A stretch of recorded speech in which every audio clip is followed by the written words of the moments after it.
నమస్కారం. సిక్కోలో హృదయ స్పందన న్యూస్కి స్వాగతం. నేను మీ సంతోష్. ముందుగా ఈనాటి వార్తల్లోని వివరాలు ఇలా ఉన్నాయి. ప్రజా సమస్యల పరిష్కార వేదికపై ప్రజలు తమ స్పందన తెలియజేయాలని జిల్లా కలెక్టర్ స్వప్నదన్ కర్పణకర్ పిలుపునిచ్చారు. ప్రజా సమస్యల పరిష్కార వేదికను మరింత పారదర్శకత, జవాబుదారీతనం దిశగాను నిరంతర అభిప్రాయ సేకరణ చేసి పౌరుల సంతృప్తిని మెరుగుపరచడం ప్రభుత్వ కృతనిశ్చయంతో ఉందన్నారు. పీజీఆర్ఎస్ కేంద్రాలను సందర్శించే పౌరుల నుండి అభిప్రాయాన్ని సేకరించేందుకు జిల్లా మండల స్థాయి పీజీఆర్ఎస్ కేంద్రాలలో వివిధ మాధ్యమాల్లో ప్రజల అభిప్రాయ సేకరణకు క్యూఆర్ కోడ్ను ప్రదర్శించాలని నిర్ణయించడం జరిగిందన్నారు. జిల్లా మండల స్థాయి పీజీఆర్ఎస్ కేంద్రాల ప్రవేశ నిష్క్రమణ ప్రాంతాలలో క్యూఆర్ కోడ్ను ప్రముఖంగా ప్రదర్శించాలని అధికారులను ఆదేశించారు. క్యూఆర్ కోడ్ను స్పష్టంగా కంటికి కనిపించే పరిమాణంలో ముద్రించి ప్రజలకు సులభంగా అందుబాటులో ఉండే ప్రాంతాలలో ఏర్పాటు చేయాలని స్పష్టం చేశారు. పౌరులు పీజీఆర్ఎస్ సేవలను పొందిన వెంటనే తమ మొబైల్ ఫోన్ల ద్వారా క్యూఆర్ కోడ్ను స్కాన్ చేసి తమ అభిప్రాయాన్ని సమర్పించవచ్చునని తెలిపారు. ఎక్కువ సంఖ్యలో పౌరులు భాగస్వామ్యం అయ్యే విధంగా నోటీస్ బోర్డులు, హెల్ప్ డెస్క్లు, ఫిర్యాదుల కౌంటర్లు తదితర ప్రదేశాల్లో పెట్టాలని సూచించారు. ప్రతి సోమవారం జిల్లా పరిషత్ కార్యాలయంలోనూ మండల కార్యాలయాల్లోనూ నిర్వహించే పీజీఆర్ఎస్లో అర్జీలు అందించాలని, వాటిపై మీ స్పందన క్యూఆర్ కోడ్ ద్వారా తెలియజేయాలని కోరారు. బ్రతికి ఉన్న వ్యక్తి చనిపోయినట్లు ఫేక్ డెత్ సర్టిఫికేట్ను, ఫేక్ ఫ్యామిలీ సర్టిఫికేట్లను సృష్టించి వారసులు కాని వ్యక్తులతో రిజిస్ట్రేషన్ చేయించుకోవడం సరైన విధానమా అని మాజీ స్పీకర్ తమ్మినేని సీతారాంను Amadalavalasa MLA PUC chairman Kona Ravikumar ప్రశ్నించారు. ఈ మేరకు మంగళవారం జిల్లా పార్టీ కార్యాలయంలో జిల్లా అధ్యక్షుడు మొదలవలస రమేష్తో కలిసి నిర్వహించిన మీడియా సమావేశంలో ఆయన మాట్లాడారు. అడబాల రజనీని అందవరపు రజనీగా మార్పు చేసి కోట్లు విలువ చేసే స్థలాన్ని రిజిస్ట్రేషన్ చేయించుకున్నారని, ఇలాంటి తప్పులను చేయడమే పెద్దరికమా అంటూ ఎద్దేవా చేశారు. కొడుకు తప్పు చేస్తే తండ్రి సీతారాంపై ఎందుకు కేసులు అంటూ సోషల్ మీడియాలో కొందరు కామెంట్లు పెడుతున్నారని, అసలు సూత్రధారి సీతారాం అని చెప్పారు. పలాసలో మాజీ మంత్రి సీదిరి అప్పలరాజు కొడుకు కారణంగా రోడ్డు ప్రమాదంలో ఓ వ్యక్తి చనిపోతే నిందితుడు సీదిరి అప్పలరాజు కుమారుడిని తప్పించి వేరే వ్యక్తిని పెట్టడం తప్పు చేయడం కాదా అని ప్రశ్నించారు. ఈ విషయంలో ధర్మాన సోదరులు ఎందుకు మాట్లాడడం లేదన్నారు. సమావేశంలో పార్టీ నాయకులు ప్రధాన విజయరాం తదితరులు ఉన్నారు. నీ కొడుకుకి భూమి రాయాలంటే చట్టబద్ధంగా, న్యాయబద్ధంగా ఎవరి దగ్గరైనా ఎవరైనా కొనుగోలు చేసుకోవచ్చు.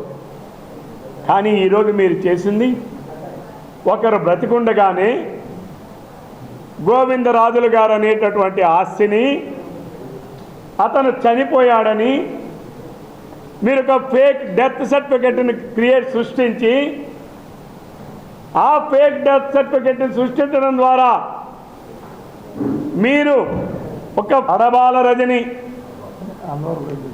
దానిని అడబాల రజని అందవరపు రజనీగా చేసి 4 కోట్లు విలువ చేసే 922 గజాల స్థలాన్ని అతి నీచంగా, అతి దుర్మార్గంగా మీరు రిజిస్ట్రేషన్ చేయించుకున్నారే. ఈరోజు మీరు బలి తీసుకున్నది ఎవరు? ఈరోజు నువ్వేదో కాలేజీ నిర్వహిస్తున్నావని నీ కాలేజీలో పనిచేస్తున్నటువంటి అధ్యాపకుల జీవితాలను కూడా నాశనం చేశావే. కొంతమంది సోషల్ మీడియాలో మాట్లాడుతున్నారు, కొడుకుపై మీద రిజిస్ట్రేషన్ ఉంటే సీతారాం మీద ఎందుకు కేసు పెట్టారని. అసలు చేసిందే సూత్రధారే సీతారాం. పాతదారి కొడుకును పెట్టి సూత్రధారిగా సీతారాం ఉండి ఈరోజు ఒక ఫేక్ వ్యక్తులతో కలిసి ఈరోజు ప్రజలకు ఉండేటటువంటి హక్కుల్ని కాలరాసేటటువంటి అధికారం నీకు శాసనసభ నీకు ఇచ్చిందా తమ్మినేని సీతారాం? కాంతమ్మ కుటుంబానికి వైఎస్ఆర్సీపీ అండగా ఉంటుందని ఆ పార్టీ నాయకులు హామీ ఇచ్చారు. శ్రీకాకుళం నందిగాం మండలం పెదలవునిపల్లి గ్రామానికి చెందిన పినకాన కాంతమ్మ యూరియా కోసం రైతు సేవా కేంద్రానికి వెళ్లి మృతి చెందిన ఘటన నేపథ్యంలో మాజీ ఉప ముఖ్యమంత్రి ధర్మాన కృష్ణదాస్, మాజీ మంత్రి ధర్మాన ప్రసాదరావు, వైఎస్ఆర్సీపీ టెక్కలి నియోజకవర్గ ఇన్ఛార్జ్ పేరాడ తిలక్, పార్టీ రాష్ట్ర కార్యదర్శి ఎన్ని ధనంజయరావుతో పాటు పలువురు నాయకులు, కుటుంబ సభ్యులను పరామర్శించారు. ఈ సందర్భంగా ధర్మాన ప్రసాదరావు మాట్లాడుతూ, యూరియా కోసం క్యూలో నిలబడి మహిళా రైతు మృతి చెందడం ప్రభుత్వ వైఫల్యానికి నిదర్శనమని విమర్శించారు. అనంతరం మాజీ మంత్రి సీదిరి అప్పలరాజు కుటుంబ సభ్యులను కూడా పరామర్శించారు. ఇలాంటి పరిస్థితుల్లోనే మనోధైర్యాన్ని వీడవద్దని హితవు పలికారు. అధికారం శాశ్వతం అని భావించిన కూటమి నాయకులు ఇలా బురదజల్లే రాజకీయాలు చేస్తున్నారని, కూటమి నేతలకు ప్రజలే బుద్ధి చెబుతారని అన్నారు. అవి చేయకూడదని ఇంతమైనటువంటి ఘోరాలను చేస్తూ ఉన్నారు. సివిల్ సొసైటీ మీ గురించి ఏమనుకుంటుందో మీరు ఆలోచించారా? రాష్ట్రంలో రోజుకి 100 మోటార్ యాక్సిడెంట్లు జరుగుతూ ఉంటాయి. ఇక అప్పలరాజు కుమారుడు చేశాడని చెప్తున్నటువంటి మోటార్ సైకిల్ యాక్సిడెంట్ హత్య కింద నమోదు చేయిస్తారు. ఇది ఏ సభ్య సమాజమైనా ఆమోదిస్తుందా అని అడుగుతున్నా. ఒరిజినల్గా 41 నోటీస్ని ఎఫ్ఐఆర్ ద్వారా నమోదు చేసినటువంటి అధికారులను మీరు ట్రాన్స్ఫర్ చేశారంటే, కొత్త వారిని తెచ్చారంటే దాని అర్థం ఏంటి?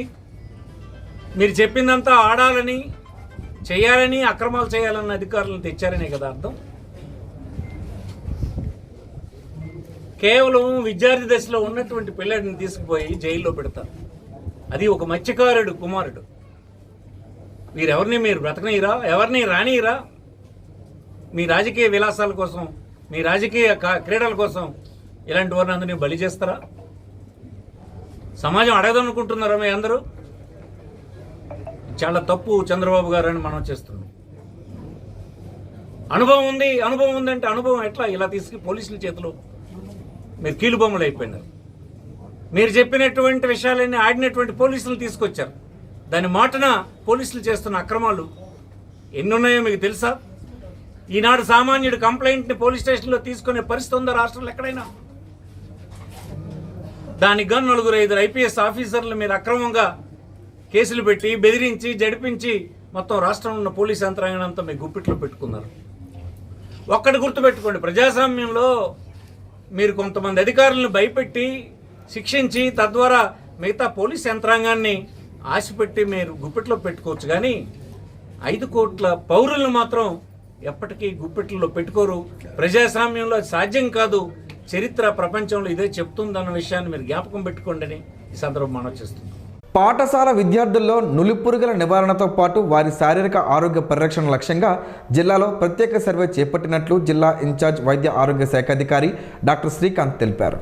కేంద్ర ఆరోగ్య కుటుంబ సంక్షేమ మంత్రిత్వ శాఖ ఆధ్వర్యంలోని జాతీయ వ్యాధి నియంత్రణ కేంద్రం ఆదేశాల మేరకు మల సంబంధిత నులిపురుగుల సంక్రమణపై ఈ సర్వేను బుధవారం నిర్వహించినట్లు వెల్లడించారు. రాష్ట్రీయ బాల స్వాస్థ్య కార్యక్రమం ప్రోగ్రాం ఆఫీసర్ డాక్టర్ శివరంజని పర్యవేక్షణలో నిర్వహించిన ఈ సర్వేలో జిల్లాలో ఎంపిక చేసిన ఎంఈఎస్ మహాలక్ష్మీనగర్, ఎంఈఎస్ హడ్కో colony, MES Balaga, MES Bondilipuram పాఠశాలకు చెందిన 4-5వ తరగతి విద్యార్థుల నుంచి మల నమూనాలను సేకరించారు. ఎన్సిడిసి పరిశోధన సహాయకులు డాక్టర్ జి జగదీష్, సాంకేతిక నిపుణులు సత్యబాబు, ఐసీ సర్వే ప్రతినిధి రామకృష్ణ నేతృత్వంలోని వైద్య బృందం, ఆయా పాఠశాలల ప్రధాన ఉపాధ్యాయులు, ఉపాధ్యాయుల సహకారంతో నమూనాల సేకరణ ప్రక్రియ పూర్తయింది. సేకరించిన నమూనాలను ఎన్సిడిసి మార్గదర్శకాల ప్రకారం భద్రపరిచి ప్రయోగశాల పరీక్షల కోసం పంపించినట్లు అధికారులు తెలిపారు. ఈ సర్వే ద్వారా విద్యార్థుల్లో నులిపురుగుల సంక్రమణ స్థాయిని గుర్తించి అవసరమైన నివారణ చర్యలు చేపట్టడంతో పాటు భవిష్యత్తులో ఆరోగ్య కార్యక్రమాలను మరింత సమర్థవంతంగా అమలు చేయడానికి ఉపయోగపడుతుందని వైద్య ఆరోగ్య శాఖ అధికారులు పేర్కొన్నారు. నడక ఆరోగ్యానికి మహాసాధనం. ఇదే మాటను వైద్యులు, మన పెద్దలు ఎప్పుడో చెప్పారు. మారుతున్న ఆధునిక పరిస్థితుల దృష్ట్యా మనుషులకు శారీరక వ్యాయామం తగ్గడం వలన పలు రోగాల బారిన పడుతున్నాం. ఆరోగ్యానికి నడక అవసరమని తెలిపే ప్రత్యేక కథనం ఈరోజు స్పందన న్యూస్లో చూడండి. ఈ సృష్టిలో జీవిస్తున్న ప్రతి ప్రాణికి శారీరక వ్యాయామం తప్పనిసరి అని ప్రకృతి నియమం చెబుతుంది. మనిషి తప్ప ప్రతి జీవి తన ఆహారం కోసం శారీరక శ్రమ పడుతుంది. పుట్టినప్పటి నుండి మరణించేంత వరకు ఆరోగ్యంగా ఉంటూ అప్పుడప్పుడు చిన్న సమస్యలు వచ్చినా శరీరమే వాటిని నయం చేస్తూ సహజంగానే మరణించేవారు. మనిషి మాత్రం ఇప్పుడున్న సుఖాలను మించి సుఖాలను పొందే మార్గాలను అన్వేషించే మార్గంలో తనను తాను కోల్పోతున్నాడు. ఆధునిక జీవితంలో వ్యాయామం లేకపోవడం వలనే పలు రోగాలకు ఈ శరీరం వేదిక అవుతుంది. దాని పరిణామ క్రమంలో మరణాలు సంభవిస్తున్నాయి. చిన్న వయసులోనే గుండెపోటు, ఊబకాయం ఇలాంటివి ఎన్నో రోగాలు తెలియని ఎన్నో ఉన్నాయి. పూర్వం రోజుల్లో మన తాత ముత్తాతలు కాలంలో వారంతా ఆరోగ్యంగానే ఉండేవారు. ఏ పనికైనా నడిచే వెళ్ళేవారు, కష్టించి పని చేసేవారు. శుభ్రంగా వాగుల్లో దొరికే నీరునైనా చక్కగా కడుపు నిండే తాగేవారు. రాత్రి సరైన వేళకు నిద్రించేవారు. మరలా ఉదయాన వేకువజామునే నిద్రలేచి వారి పనుల్లో నిమగ్నం అయ్యేవారు. బంధుమిత్రులతో కూడా కాలక్షేపం చేసేవారు. అంతకన్నా ముందు దైవ కార్యక్రమాలు అలాగే దాన ధర్మాలు కూడా చేసేవారు. ఇప్పుడు అవన్నీ ఉన్నాయో లేవో మనకు మనం ప్రశ్నించుకోవాల్సిందే. రోజులో సహజంగా జరిగే నడకను ఇప్పుడు వాకింగ్ ఆంగ్ల భాషలో అంటూ ఉదయాన సాయంత్రం పూటల్లో కొందరు చేస్తున్నారు. ఇది మంచి పరిణామం అయినప్పటికీ అందరూ నడక గొప్పతనాన్ని గుర్తించాలి. ప్రతి ఒక్కరూ నడకను ఎంచుకొని ఆరోగ్యాన్ని పొందాలి. ఆరోగ్య ఆంధ్రప్రదేశ్ దిశగా ప్రతి ఒక్కరూ కృషి చేయాల్సిన అవసరం ఉంది. ముఖ్యంగా ప్రభుత్వాలు ఎన్ని చేసినా ప్రజల నుంచి స్పందన రావాలి. అందులో భాగంగా ప్రజాప్రతినిధులు, స్వచ్ఛంద సంస్థలు కూడా నడక ప్రాముఖ్యతను వివరించడంతో పాటు నడక పోటీలను నిర్వహించడం, వారికి బహుమతులు ప్రదానం చేయడం, వీటికి నిధుల కోసం ప్రభుత్వాన్ని కోరడం వంటి పనులు చేయవచ్చు. మరీ ముఖ్యంగా అనారోగ్యం బారిన పడిన వారికి మందుల రూపంలో ప్రభుత్వాలు వ్యక్తిగతంగా ఎంతో ఖర్చు చేస్తున్నాం.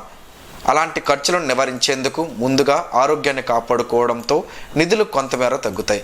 ఇలాంటి నిర్ణయాన్ని ఆంధ్రప్రదేశ్ ప్రభుత్వం ఇటీవల తీసుకున్నట్లు సంబంధిత శాఖ అధికారులు వెల్లడించారు. వాకింగ్ ట్రాక్లను ఏర్పాటు చేయనున్నట్లు చెప్పారు. వీటి వలన పౌరులకు ఆరోగ్యం ప్రాప్తిస్తుంది, అనారోగ్య సమస్యలు రావని, ఏటా మందుల కోసం ₹1,00,00,000 ప్రభుత్వం ఖర్చు చేస్తుందని గణాంకాల ద్వారా తెలుస్తుంది. అయితే మానవులు ఆరోగ్యానికి ప్రత్యేక శ్రద్ధ వహించి ముందస్తు చర్యలకు ఉపక్రమించాలి. మన ఆరోగ్యం కోసం పరితపిస్తున్నట్లే భూమి ఆరోగ్యానికి కూడా కృషి చేయాల్సిన అవసరం అందరిపైన ఉంది. పాలిథిన్, సింగిల్ యూజ్ ప్లాస్టిక్ను వాడకుండా ఎవరికి వారే నిషేధించుకోవడంతో పాటు మొక్కలను విరివిగా పెంచుతూ వాటిని సంరక్షించుకోవడం చేస్తే మరో 5 ఏళ్లలో అద్భుతమైన ఆంధ్రప్రదేశ్గా మనం చూడవచ్చు. వైఎస్ఆర్ కాంగ్రెస్ పార్టీ రాష్ట్ర ఆర్టీఐ వింగ్ జాయింట్ సెక్రటరీగా నియమితులైన మదాబత్తుల జయంత్ కుమార్ మాజీ మంత్రి ధర్మాన ప్రసాదరావును ఆయన నివాసంలో కలిసి కృతజ్ఞతలు తెలిపారు. ఈ సందర్భంగా ధర్మాన ప్రసాదరావు అభినందనలు తెలియజేస్తూ సమాచార హక్కు చట్టాన్ని ప్రజా సమస్యల పరిష్కారం, ప్రభుత్వ వైఫల్యాలను వెలుగులోకి తీసుకురావడంలో సమర్థవంతంగా వినియోగించాలని సూచించారు. పార్టీ ఆశయాలకు అనుగుణంగా బాధ్యతలను నిర్వర్తిస్తారని జయంత్ కుమార్ తెలిపారు. 2025-26 విద్యా సంవత్సరానికి రాష్ట్ర ప్రభుత్వం ప్రతిష్టాత్మకంగా ప్రదానం చేసిన సైనింగ్ స్టార్ అవార్డు అందుకున్న బోనెల హేమచంద్ను శాంతినికేతన్ విద్యా సంస్థల యాజమాన్యం ఘనంగా అభినందించింది. ఈ సందర్భంగా యాజమాన్య ప్రతినిధులు సొరంగి మోహన్ రావు, కొన్ను నాగార్జున ప్రతాప్, స్కూల్ కరెస్పాండెంట్ కొన్ను పావని, ప్రస్తుత నిర్వాహకుడు మెండ మోహన్ విద్యార్థిని ప్రత్యేకంగా అభినందిస్తూ భవిష్యత్తులో మరిన్ని విజయాలు సాధించాలని ఆకాంక్షించారు. కేంద్ర మంత్రి కింజరాపు రామ్మోహన్ నాయుడు నేతృత్వంలోని ఆంధ్రప్రదేశ్ ప్రతినిధి బృందం బుధవారం కేంద్ర మత్స్య, పశుసంవర్ధక, పాడి పరిశ్రమల శాఖ మంత్రి లలాన్ సింగ్ను మర్యాదపూర్వకంగా కలిసి రాష్ట్ర మత్స్యకారులు ఎదుర్కొంటున్న సమస్యలను వివరించారు. ఈ బృందంలో రాష్ట్ర మంత్రులు కింజరాపు అచ్చెన్నాయుడు, గొట్టిపాటి రవికుమార్, వీరాంజనేయ స్వామి, ఉపసభాపతి రఘురామకృష్ణంరాజు, కేంద్ర సహాయ మంత్రి Bhupathiraju, Srinivasa Varma, TDP Lok Sabha floor leader Lavu Srikrishnadevarayalu, NDA ఎంపీలు పాల్గొన్నారు. సమావేశంలో ఇటీవల ఫిష్ ఫీడ్ ధరలు గణనీయంగా పెరగడంతో రాష్ట్రంలోని మత్స్యకారులు తీవ్ర ఆర్థిక ఇబ్బందులు ఎదుర్కొంటున్నారని కేంద్ర మంత్రి దృష్టికి తీసుకువెళ్లారు. ఫీడ్ ధరలను నియంత్రించడంతో పాటు మత్స్యకారులపై పడుతున్న వ్యయ భారాన్ని తగ్గించేందుకు తక్షణ చర్యలు తీసుకోవాలని కోరుతూ వినతి పత్రాన్ని సమర్పించారు. ప్రతినిధి బృందం విజ్ఞప్తిపై సానుకూలంగా స్పందించిన కేంద్ర మంత్రి లలాన్ సింగ్ ఆంధ్రప్రదేశ్ మత్స్యకారులపై ఫీడ్ వ్యయ భారాన్ని తగ్గించేందుకు కేంద్ర ప్రభుత్వం అవసరమైన అన్ని విధాల సహకారం అందిస్తుందని హామీ ఇచ్చారు.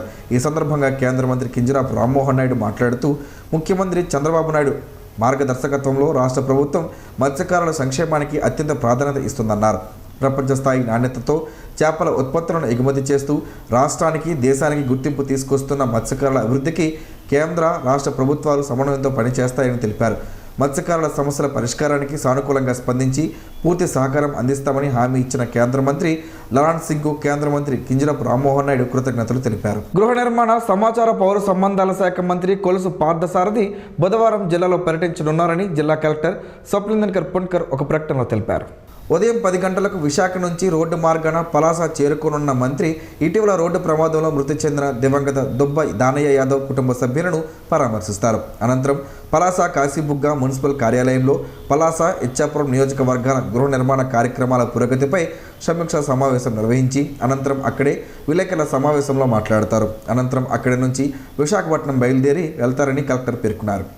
మహిళలపై పెరుగుతున్న దాడులు, అఘాయిత్యాలను నిరసిస్తూ వైఎస్ఆర్సీపీ మహిళా విభాగం ఆధ్వర్యంలో ఆర్టీసీ కాంప్లెక్స్ సమీపంలోని డాక్టర్ బిఆర్ అంబేద్కర్ విగ్రహం వద్ద నిరసన కార్యక్రమాన్ని మంగళవారం నిర్వహించారు. ఈ కార్యక్రమంలో జిల్లా పార్టీ అధ్యక్షుడు ధర్మాన కృష్ణదాస్, యువనేత ధర్మాన రామ్మనోహర్ నాయుడు, ఆమదాల వలస నియోజకవర్గ సమన్వయకర్త చింతాడ రవికుమార్, రాష్ట్ర కార్యదర్శి ఎన్ ధనంజయరావు పాల్గొన్నారు. ఈ సందర్భంగా జిల్లా పార్టీ అధ్యక్షుడు ధర్మాన కృష్ణదాస్ మాట్లాడుతూ రాష్ట్రంలో మహిళల భద్రతపై ప్రభుత్వ వైఖరిని విమర్శించారు. రాష్ట్రంలో రెడ్ బుక్ రాజ్యాంగాన్ని నడుపుతున్నారని, ప్రజలు అంతా గమనిస్తున్నారని, త్వరలోనే బుద్ధి చెబుతారని తెలిపారు. కార్యక్రమంలో పార్టీ మహిళా నాయకులు, జడ్పీటీసీలు, ఎంపీపీలు, మహిళా సర్పంచులు, ఎంపీటీసీలు, కార్యకర్తలు పాల్గొన్నారు. జిల్లా పౌర సరఫరాల సంస్థ నూతన మేనేజర్గా పి శ్రీనివాసరావు బాధ్యతలు స్వీకరించారు. డాక్టర్ బిఆర్ అంబేద్కర్ కోనసీమ జిల్లా నుండి బదిలీపై వచ్చిన ఆయన బాధ్యతలు చేపట్టిన అనంతరం కలెక్టరేట్లో జాయింట్ కలెక్టర్ ఫర్మాన్ అహ్మద్ ఖాన్ను మర్యాదపూర్వకంగా కలుసుకున్నారు. ఈ సందర్భంగా జేసీకి పుష్పగుచ్చం అందజేసి విధుల్లో చేరినట్లు నివేదించారు. రాష్ట్ర మంత్రి కింజరాపు అచ్చెన్నాయుడు, కేంద్ర మంత్రి కింజరాపు రామ్మోహన్ నాయుడు నివాసంలో ఆయన కుమారుడు శివాన్ ఎర్రన్నాయుడుతో సరదాగా గడిపారు. చెన్నైలో దివంగత నేత కింజరాపు ఎర్రన్నాయుడు ప్రతిబింబం కనిపిస్తుందని పేర్కొంటూ ఆశీర్వదించారు. కుటుంబ అనుబంధాలు చిరస్థాయిగా నిలవాలని రామ్మోహన్ నాయుడు ఆకాంక్షించారు. విద్యార్థుల్లో పరిశుభ్రమైన తాగునీటి వినియోగాన్ని ప్రోత్సహించడం, ప్లాస్టిక్ వాడకాన్ని తగ్గించి పర్యావరణ పరిరక్షణకు తోడ్పడడం లక్ష్యంగా హెచ్ఆర్ల IIITలో హరే కృష్ణ మూవ్మెంట్ ఆధ్వర్యంలో 5,000 స్టెయిన్లెస్ స్టీల్ గ్లాసుల పంపిణీ కార్యక్రమం బుధవారం నిర్వహించారు. ఈ సందర్భంగా Hare Krishna movement regional president Bhaktidas విద్యార్థులకు గ్లాసులను స్వయంగా అందజేశారు. ప్లాస్టిక్ వస్తువుల వినియోగాన్ని తగ్గించి పర్యావరణ హిత అలవాట్లను పెంపొందించడంలో ఈ కార్యక్రమం కీలకంగా నిలుస్తుందని ఆయన పేర్కొన్నారు. IIIT యాజమాన్యం మాట్లాడుతూ ప్లాస్టిక్ రహిత క్యాంపస్ నిర్మాణానికి హరే కృష్ణ మూవ్మెంట్ అందించిన ఈ సహకారం ఎంతో ఉపయోగపడుతుందని తెలిపింది. విద్యార్థుల్లో ఆరోగ్యకరమైన జీవనశైలి, పరిశుభ్రత పట్ల అవగాహన పెంపొందించేందుకు ఇటువంటి కార్యక్రమాలు దోహదపడతాయని పేర్కొన్నారు. ఈ సందర్భంగా హరే కృష్ణ మూవ్మెంట్ ప్రతినిధులకు సంస్థ తరపున కృతజ్ఞతలు తెలిపారు. కార్యక్రమంలో IIIT director professor Giridhar Madras, పరిపాలనా అధికారులు doctor Sivaramakrishna, doctor Vasu, dean doctor Sivaramasastri తదితరులు పాల్గొన్నారు. Bharatiya human rights council Burja మండల అధ్యక్షుడు వావులపల్లి ప్రసాద్ ఆధ్వర్యంలో హరిప్రసాద్ కిడ్నీ సెంటర్ సహకారంతో కొల్లివలస గ్రామంలో ఉచిత వైద్య శిబిరం నిర్వహించారు. డాక్టర్ ప్రభు నేతృత్వంలోని వైద్య బృందం రోగులకు ఆరోగ్య పరీక్షలు నిర్వహించి ఉచితంగా మందులు పంపిణీ చేశారు. ఈ సందర్భంగా జిల్లా అధ్యక్షుడు ఎం కృష్ణమూర్తి మాట్లాడుతూ BHRC గ్రామీణ, గిరిజన, మత్స్యకార ప్రాంతాల్లో సామాజిక సేవా కార్యక్రమాలు, ఉచిత వైద్య శిబిరాలు నిర్వహిస్తూ మానవ హక్కులపై అవగాహన కల్పిస్తోందన్నారు. కార్యక్రమంలో హేమంత్, ప్రభాస్, చక్రధర్, లక్ష్మణరావు, భాస్కర్రావు తదితరులు పాల్గొన్నారు. డాక్టర్ బిఆర్ అంబేద్కర్ గురుకులం నందిగాం ప్రతిష్టాత్మక షైనింగ్ స్టార్ అవార్డు అందుకోవడం జిల్లాకు గర్వకారణమని జిల్లా సమన్వయకర్త వై యశోదలక్ష్మి తెలిపారు. జిల్లా ఇన్ఛార్జ్ మంత్రి కొండపల్లి శ్రీనివాసరావు, కలెక్టర్ స్వప్నందర్ పుణ్కర్ చేతుల మీదుగా అవార్డును ప్రదానం చేశారు. అలాగే కొల్లివలస గురుకుల విద్యార్థి దొంపల కిషోర్ కుమార్, నందిగాం గురుకుల విద్యార్థిని పులిబండ ఐశ్వర్య వ్యక్తిగతంగా షైనింగ్ స్టార్స్ అవార్డు అందుకుని జిల్లా గురుకులాలకు గుర్తింపు తీసుకువచ్చారు. జేసీఏ అల్యూమినీ క్లబ్ 3వ జాతీయ సమావేశంలో నేషనల్ కోఆర్డినేటర్ పాలశెట్టి మధుబాబును national chairman JFSD PDM Kariappa ప్రత్యేకంగా అభినందించారు. రీజనల్ బోర్డు కార్యక్రమాల నిర్వహణ, జోన్ చైర్మన్లతో సమన్వయం, నాయకత్వాన్ని ప్రశంసించారు. ఈ సందర్భంగా పాలశెట్టి మధుబాబు మాట్లాడుతూ తనపై ఉంచిన నమ్మకానికి కృతజ్ఞతలు తెలుపుతూ జేసీఏ అల్యూమినీ క్లబ్ అభివృద్ధికి మరింత కృషి చేస్తారని తెలిపారు. కార్యక్రమంలో అంజలి భత్రా, రవిశంకర్ తదితర జాతీయ నాయకులు పాల్గొన్నారు. సోంపుతో పలు ఆరోగ్య ప్రయోజనాలు ఉన్నాయని ఆరోగ్య నిపుణులు చెబుతున్నారు. ఆ వివరాలేంటో ఈరోజు ప్రసారమయ్యే ఆరోగ్యమే మహాభాగ్యంలో తెలుసుకుందాం.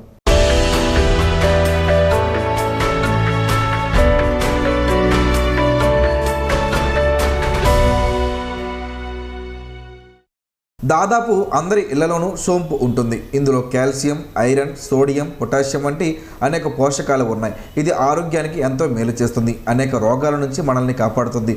సోంపును రోజు తీసుకోవడం వల్ల గుండెకు మేలు జరుగుతుందని ఆరోగ్య నిపుణులు చెబుతున్నారు. ఇందులో ఉండే పొటాషియం శరీరంలోని రక్తపోటును నియంత్రించి గుండెను ఆరోగ్యవంతంగా ఉంచుతుంది. సోంపును తీసుకోవడం వల్ల ఒంటికి చలువ వచ్చేస్తుంది, శరీరంలో వేడి తగ్గుతుంది. అందువల్ల వర్షాకాలం, శీతాకాలంలో కంటే వేసవి కాలంలో సోంపును ఎక్కువగా వినియోగిస్తారు. కంటి చూపునకు కూడా సోంపు మేలు చేస్తుంది, దృష్టి లోపాలను తగ్గిస్తుంది. సోంపులో ఫైబర్ ఎక్కువగా ఉంటుంది. ఫైబర్ అధికంగా ఉండే పదార్థాలను తింటే స్థూలకాయ సమస్య తగ్గుతుందన్న విషయం తెలిసిందే. ఆరోగ్య నిపుణుల అభిప్రాయం ప్రకారం రోజు ఖాళీ కడుపుతో సోంపు తినడం వల్ల రక్తంలో ఉన్న మలినాలు తొలగిపోతాయి. దీనివల్ల చర్మం కూడా మెరుస్తుంది. ఉదర సంబంధ సమస్యలను తగ్గిస్తుంది. ఎవరైనా నోటు దుర్వాసనతో ఇబ్బంది పడుతున్నట్లయితే సోంపు తినాలి. అది మౌత్ ఫ్రెషనర్గా పనిచేస్తుంది. శరీరంలో రోగనిరోధక శక్తిని పెంచి అనేక రోగాలను దూరం చేస్తుంది. మీకు మతిమరుపు సమస్య ఉంటే బాదం, సోంపు, చక్కెరను సమాన పరిమాణంలో తీసుకొని పొడి చేసుకోవాలి. దానిని భోజనం తర్వాత 1 టీ స్పూన్ తినాలి. ఇలా చేస్తే మీ జ్ఞాపక శక్తి పెరుగుతుంది. వీటిని అమలు చేసే ముందు సంబంధిత నిపుణుడిని సంప్రదించడం శ్రేయస్కరం అన్న విషయాన్ని ప్రేక్షకులు గమనించగలరు.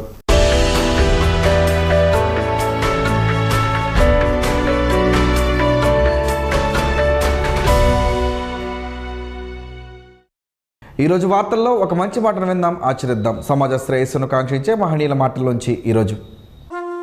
జీవనం గమనం గమ్యం. ఋషి చింతన. గొప్పవారు నిజాన్ని దాస్తారు, అభాగ్యులు అబద్ధాల్ని మోస్తారు.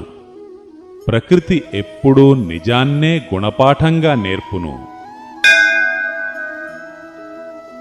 ఓటమిని ఓడించడానికి కావలసినది ధైర్యం కాదు, ఓర్పు. ఆధ్యాత్మిక అనుభూతి పొందడానికి కావలసినది ఆశ కాదు, విశ్వాసం. ఓం శ్రీ గాయత్ర్యై నమః. స్పందన ప్రేక్షకుల కోసం స్పందన న్యూస్ని ఇప్పుడు యూట్యూబ్లో అందుబాటులో ఉంచడమైంది. SDV స్పేస్ స్పందన అని టైప్ చేసి వీక్షకులు తమ అనుకూలమైన సమయంలో న్యూస్ని వీక్షించగలరు. ఈ వార్తలు ఇంతటితో సమాప్తం. మరలా ప్రసారం అయ్యే స్పందన న్యూస్లో కలుసుకుందాం. అంతవరకు సెలవు, నమస్కారం. మీ మాటే మా బాట.